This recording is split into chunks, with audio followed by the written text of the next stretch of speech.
Hola a todos y todas, mi nombre es Elisa Piña, yo soy subdirectora de Vinculación e Incidencia del Centro de Políticas Públicas de la Universidad Católica. Les doy la bienvenida a la primera sesión del ciclo Diálogos de la Agenda Pública, en el cual conversaremos con académicos e investigadores de la Universidad Católica, quienes han publicado artículos en nuestra serie de temas de la Agenda Pública. Esta serie es una colección que tiene por objetivo difundir el trabajo de los profesores en diversos temas de política pública y de relevancia nacional.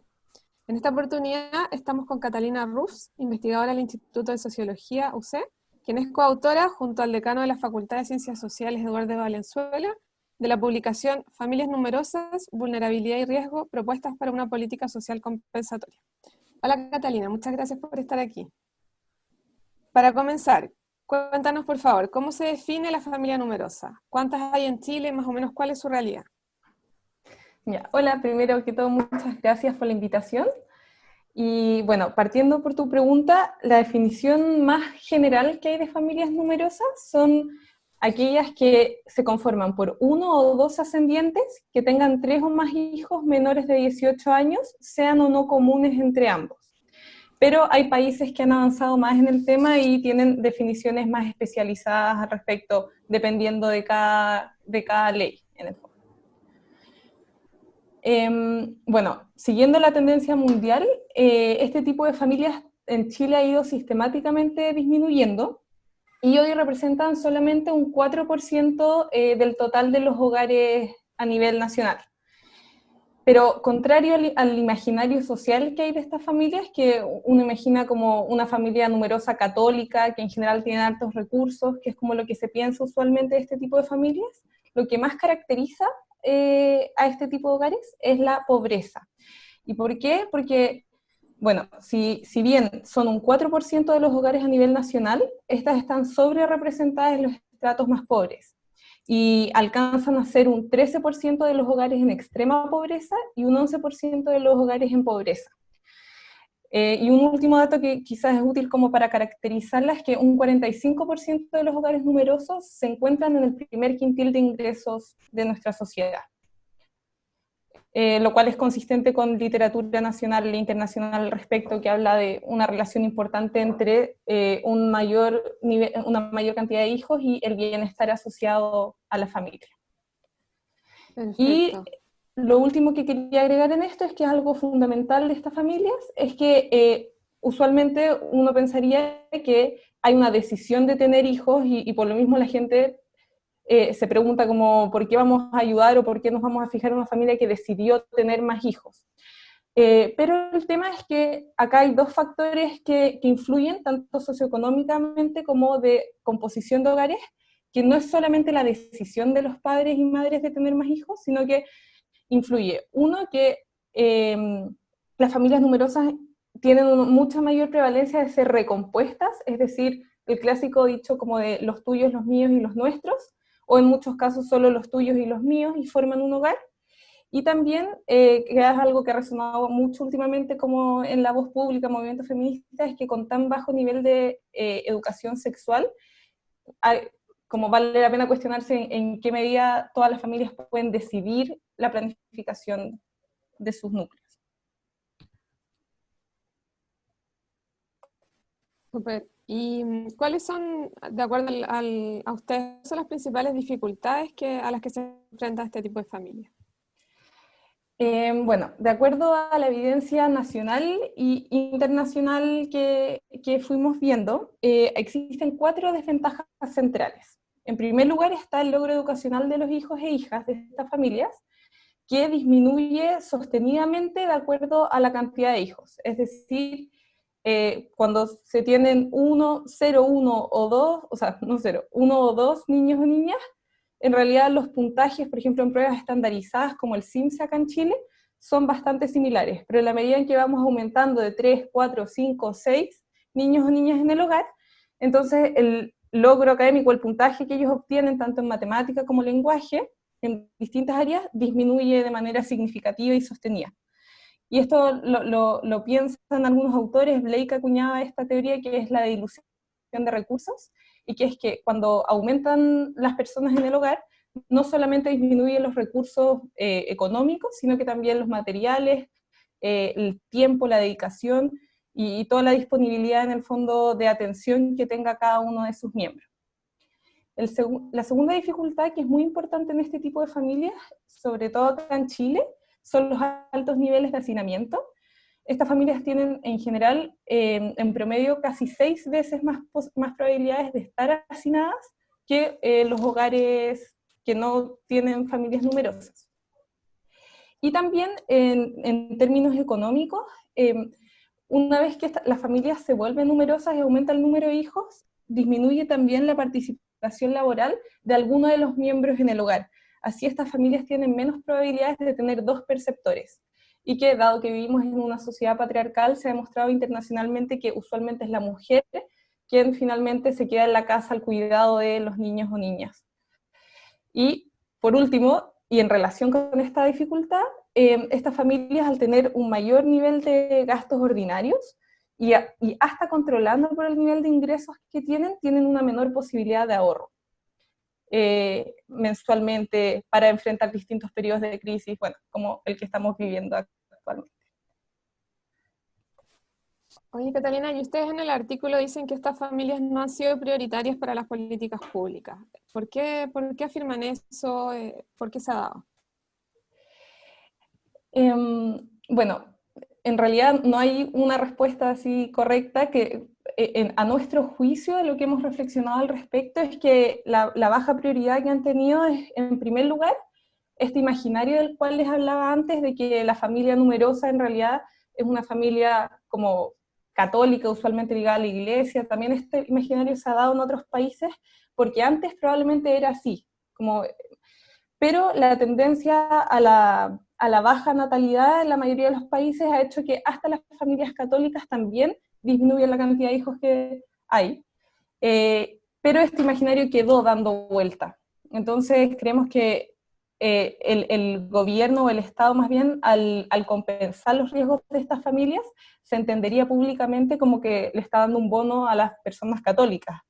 Y ahí se liga un segundo tema, que es el tema de la decisión. También se entendería como que quizás se le está dando un bono a familias que deciden tener más hijos o hijas, y eso sería como problemático quizás en la palestra pública. Hemos visto que no es de esta manera y por ende tienen tantas dificultades. Y bueno, lo último que hablábamos es que como han ido disminuyendo y son un porcentaje tan pequeño de la sociedad, pasan desapercibidas en las decisiones públicas. No hay una voz política fuerte que pueda sacar adelante este tema al ser solamente el 4% de los hogares. Eso principalmente creemos nosotros al respecto. Perfecto. Oye, llevando esta discusión al contexto actual, ¿cómo han visto ustedes o cómo dirían que se ve más afectada o particularmente afectada una familia numerosa en contextos de la pandemia? Bueno, en relación con la pandemia y en relación también con la última columna que escribimos sobre este artículo, vemos que durante la pandemia en realidad se recrudecen todas estas dificultades y por ende es un momento muy crítico para este tipo de hogares. ¿Por qué? Porque, bueno, en primer lugar, si vamos a la desventaja del logro educacional, los recursos parentales para colaborar con que los niños y niñas estén teniendo clases y el año académico en casa se distribuyen de manera muy inequitativa entre hogares que tengan más o menos hijos e hijas menores de edad.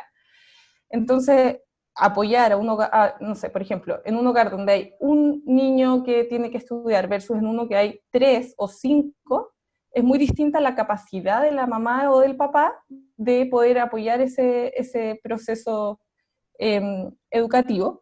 Y además hay un tema de recursos materiales, como por ejemplo la capacidad de internet o dispositivos tecnológicos para poder llevar a cabo esto, también recursos materiales. Entonces, en realidad esa desventaja educacional que ya prevalecía antes de la pandemia se vuelve muy crítica en este momento.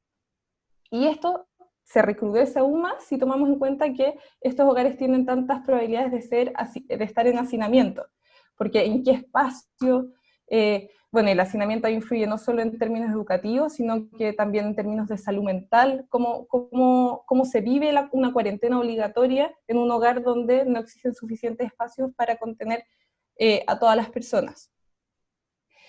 Y bueno, también respecto a las otras desventajas, considerando que ha aumentado el desempleo sostenidamente en estos últimos meses, y que estas familias se ubican en general en los estratos socioeconómicos más bajos, es claro que lo enfrentan de peor manera, sobre todo porque era más probable que haya un solo perceptor de ingresos que si pierde su trabajo, entonces deja a la familia sin el sustento económico, y que tiene una menor probabilidad de haber ahorrado históricamente antes de la crisis. Entonces, en realidad, se enfrentan a un periodo muy grave en términos de capacidad de afrontar las distintas medidas sanitarias y teniendo que tener algo para comer, para abrigarse y las distintas necesidades de los hogares. ¿Y qué, en relación a estas dificultades, entonces, qué políticas o qué propuestas hacen ustedes para compensar a estas familias, tanto ahora en tiempos de pandemia como en general? Bueno, en primer lugar, queríamos señalar que las políticas o las modificaciones de políticas públicas que hicimos a lo largo del artículo intentaron no ser grandes reformas, sino que detalles concretos, fáciles y rápidos de implementar que pudieran rápidamente empezar a subsanar estas dificultades de los hogares. Entonces, estas propuestas que voy a mencionar a continuación son como un piso mínimo que debiese existir para poder compensar estas dificultades, y que en muchos otros países que ya tienen avanzado el tema, sobre todo en Europa, ya se llevan a cabo y con creces. Entonces, en primer lugar, es importante que exista para todo tipo de subsidios una diferenciación en el límite de ingresos a través del cual una familia puede acceder o una persona puede acceder al subsidio. ¿Por qué? Porque si tenemos un límite, por ejemplo, de 700.000 pesos, ese límite en realidad implica un per cápita muy distinto entre familias que tengan 5 hijos o hijas y familias que tengan 1 o 2 cargas. Entonces, eso es muy importante. Además de sugerir un aumento del monto que se da mensualmente, porque creemos que los montos en realidad son totalmente insuficientes para estas dificultades y desventajas que enfrentan. Luego, respecto al seguro de cesantía, y que esto aplica, se ha visto muy crudamente durante la pandemia también, es que este no contempla el número de cargas de la persona que pierde el empleo. Y esto lo han dicho otros economistas anteriormente. Y esto es muy dañino. ¿Por qué? Porque quizás el monto que recibe una persona es totalmente suficiente si no tienes hijos o hijas, pero completamente insuficiente si es que tienes 3 personas o 4 personas a cargo tuyo en el hogar. Entonces debiese existir una tasa de reemplazo diferencial para aquellas familias que tienen más hijos o hijas. Bueno, nosotros también habíamos propuesto dar apoyos concretos apoyos económicos concretos para poder ayudar y apoyar la educación de los niños y niñas en casa, para así poder, en el fondo, por ejemplo, contratar clases post colegio o personas que pueden apoyar los procesos de aprendizaje. Y esto se sugiere de manera gradual dependiendo de la cantidad de hijos e hijas. Entonces, si tenemos 2, entonces quizás es necesario 1 o 2 asesorías mensuales, mientras que si se tienen más niñas y niños, más. Y finalmente, que es importante decir que el tema del hacinamiento, muchos de los problemas de hacinamiento se arrastran de la política de vivienda social antigua, en la cual se construían viviendas con 1 o 2 dormitorios y el metraje cuadrado mínimo era más bajo.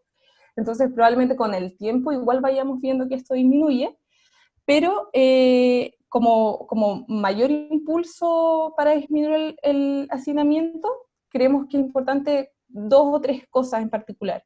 Uno, que haya un número de viviendas que efectivamente puedan sostener a familias que tengan 6 o 7 hijos, dependiendo si son mono o biparentales. Eso hoy día no existe y debiese existir un porcentaje, aunque pequeño, de espacios que sí lo consideren. También incrementar el puntaje de prioridad por carga adicional de niños y niñas menores de 5 años, y también de niños y niñas menores de 18, porque hoy en día es de los que tiene menor incremento de puntaje, como de las categorías que menos incrementa el puntaje para priorizarse en el acceso a vivienda. Y también que haya en los criterios de vulnerabilidad, que haya mayor puntaje para condición de hacinamiento previa.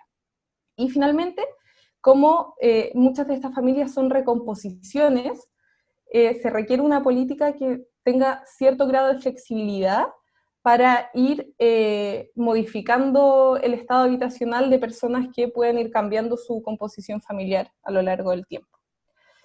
Pero finalmente lo que nosotros creemos, como mencionaba al principio, que estos son pequeñas reformas que podemos hacer ahora, pero no profundas ni de mucho impacto. Creemos que la política de protección nacional debiese avanzar hacia una perspectiva más comunitaria, donde así se hace en otros países, como donde salir de la hiperfocalización del espacio privado, donde yo le pago a cada familia por hijo, e incentivar como la apertura de espacios comunitarios donde la crianza y por tanto las dificultades de los distintos hogares puedan ser más compartidas dentro de los barrios, dentro de los territorios.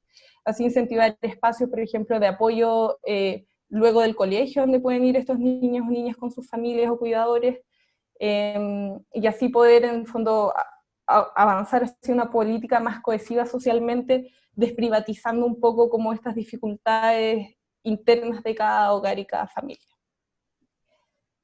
Eso.